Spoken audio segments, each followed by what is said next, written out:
अस्सलाम वालेकुम स्टूडेंट्स, आज हम पढ़ेंगे बाहे उर्दू का सफ़ा नंबर 6।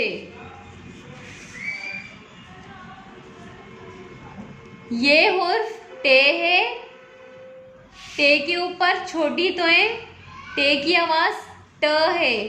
ट ट ट टोपी, ट टीना, ट ट्रक, ट टेलीफोन, ट टेलीविज़न, ट टॉफियाँ, ट टोकरी।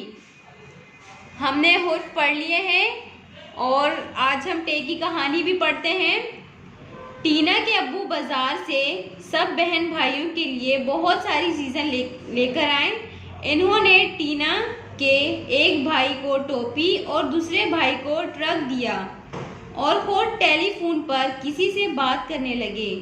टीना की बहन मीना ने अम्मी को कहा कि मुझे टॉफ़ियाँ दे दें। अम्मी ने उसे कहा कि ज़्यादा टॉफ़ियाँ खाने से भी अच्छा नहीं होता और टोकरी में से कपड़े निकालने लगी। इतनी देर में टीना के भाई ने टेलीविज़न लगा लिया और कार्टून देखने लगे।